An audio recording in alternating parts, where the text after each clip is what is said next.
சற்றுமுன் வெளியான தகவல். கலைஞர் மகளிர் உரிமை தொகையில் ஒரு முக்கியமான தகவல் வெளியிடுவது. அதை பார்க்கறதுக்கு முன்னாடி நீங்க நம்ம சேனல் சப்ஸ்கிரைப் பண்ணாம இருந்தீங்கன்னா மறக்காம சப்ஸ்கிரைப் பண்ணிக்கோங்க. மகளிர் உரிமை தொகை திட்டம் விரிவாக்கம் தொடர்பான அறிவிப்பு வெளியாகி விட்டாலும் இன்னும் இதற்கான அதிகாரப்பூர்வ பணிகள் எதுவும் தொடங்கவில்லை என்று அரசு தரப்பு வட்டாரங்கள் கூறியுள்ளன. ஜூன் 4ஆம் தேதி மகளிர் உரிமை தொகை விரிவாக்கம் தொடங்குவதாக தகவல் வெளியானது. ஆனால் இதற்கான அதிகாரப்பூர்வ பணிகள் இன்று வரை தொடங்கவே இல்லை.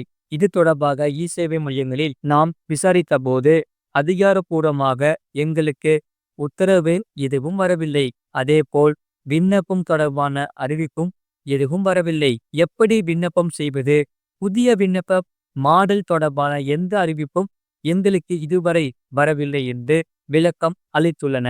அதாவது விண்ணப்பம் செய்வதற்கான சில விதிமுறைகள் சமீபத்தில் வந்துள்ளது. அதை பார்க்கறதுக்கு கீழே முழு லிங்க் கீழே இருக்கு. அதை நீங்க கிளிக் பண்ணி பார்த்துக்கோங்க.